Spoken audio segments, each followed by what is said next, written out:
Hello বন্ধুরা, আজকে চলে এলাম আবার একটা রেসিপি ভিডিও নিয়ে। তো শুরুটা দেখে তো বুঝতেই পারছো যে কিসের রেসিপি। তো এই ফুচকা বা পানিপুরি এই জিনিসটা এমন কেউ নেই যে ভালোবাসে না। সবারই খুব পছন্দের একটা জিনিস, যেটা আমাদের হঠাৎ করেই খেতে মন গেছিলো। তাই আমরা ভাবলাম আজকে আর কিনে খাবো না, চলো ঘরেই বানানো যাক। তো যেমন ভাবা তেমন কাজ। প্রথমে 1 কাপ সুজি জলে ভিজিয়ে নিয়ে রেস্টে রেখে দিয়েছি। 10 মিনিট পর 1 কাপ আটাতে ওই ভেজানো সুজিটা জল ঝরিয়ে নিয়ে নিয়েছি। দিয়ে ভালোভাবে দুটো জিনিসকে মেখে নিয়েছি। মনে রাখবেন যে আটাটা যেন খুব শক্ত মাখাটা হয়। নর্মালি যেমনি রুটি পরোটা করেন তার থেকে যেন অনেক পরিমাণে শক্ত হয়। তারপর ওইটাকেও 10 থেকে 15 মিনিট রেস্টে রেখে দিয়েছি। তারপর আরেক দিকে আলুটা মাখানোর জন্য ভাজা মশলা রেডি করে নিচ্ছি। কী কী লাগছে ভাজা মশলাতে আমি বলে দিচ্ছি। প্রথমে গোটা জিরে, গোটা ধনে, জোয়ান, মৌরি, শুকনো লঙ্কা এগুলো ভালোভাবে শুকনো খোলায় ভেজে নেবেন। একটু হালকা গন্ধ বেরিয়ে গেলেই সেটা তুলে ঠান্ডা করতে দেবেন। বেশি যেন ঠান্ডা না হয়, হালকা একটু ঠান্ডা হয়ে গেলে সেটা শিলনোড়ায় বা মিক্সিতে গুঁড়ো করে নেবেন। দেখুন কত সুন্দর গুঁড়োটা হয়েছে। এমনি কালারটা আসবে, খুব সুন্দর কালারটা এসছে।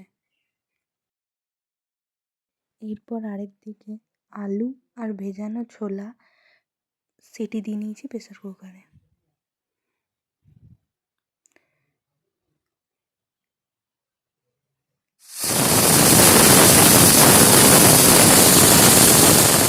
এরপর ওই আটার ডোটা কেটে ছোট্ট ছোট্টভাবে, একদম ছোটো ছোটোভাবে লেচি করে নিয়েছি। দিয়ে ওটা ভালোভাবে বেলে একদম পাতলা করে বেলবেন। মনে রাখবেন যতটা পাতলা ততটা বেশি মুচমুচে হবে, সেইভাবে পাতলা করবেন। দেখুন প্রত্যেকটা ফুচকা কত সুন্দর ফুলে উঠেছে। আর হ্যাঁ, ফুচকাগুলো বেলার পরেও কিন্তু 5-10 মিনিট রেস্টে রাখতে হবে, তবেই ভাজবেন।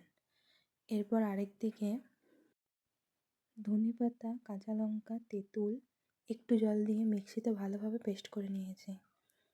তেঁতুল ভেজানোর যে জলটা, ওই জলটাই দিয়েছি। দিয়ে পেস্ট হয়ে গেলে ওটা যে কোনো একটা পাত্রে ঢেলে নেবেন। তার উপরে ওই জলটা বানাতে আপনারা সবাই জানেন, আমি কীভাবে বানিয়েছি সেটাই বলছি।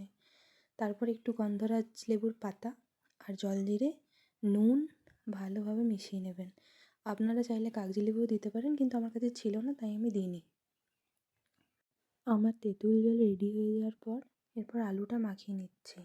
আলুটা কী দিয়ে মাখিয়েছি, প্রথমে সিদ্ধ ছোলা, কাঁচা পেঁয়াজ, কাঁচা লঙ্কা আর ওই যে ভাজা মশলা করেছিলাম সেটা, নুন আর একটু তেঁতুলের জলটা দিয়ে ভালোভাবে মাখিয়ে নিয়েছি।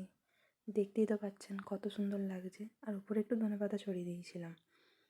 তাহলে এইভাবেই তৈরি হয়ে গেল ঘরের মধ্যেই টেস্টি টেস্টি ফুচকা।